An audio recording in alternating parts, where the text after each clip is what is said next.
Cette journée électorale, c'est la plus chaotique que j'ai connue depuis plus de 20 ans de l'avènement de la démocratie au Mali. Le chaos organisé. C'est ça que nous vivons ici en France.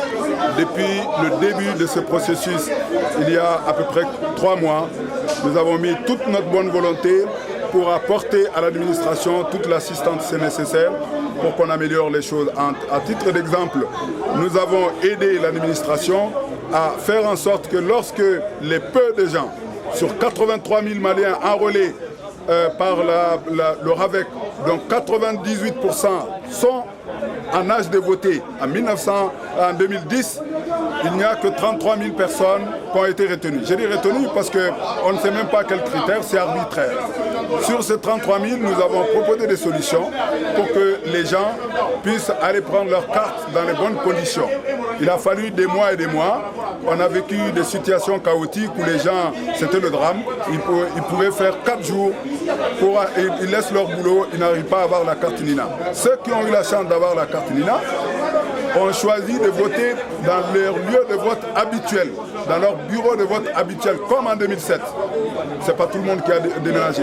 Donc, ils ont été recensés et au dernier moment, l'administration malienne a dit, elle s'en fout de ça. Elle a pris les listes. Vous êtes à Marseille, on vous envoie à Lille. Comme ça, vous ne pouvez pas voter.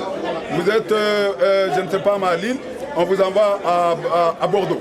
Voilà comment ils ont procédé, tout simplement, pour nuire au peuple malien de France. En tous les cas, les Maliens de France ont été atteints dans leur chair parce qu'ils n'arrivent pas à exercer leur droit de vote.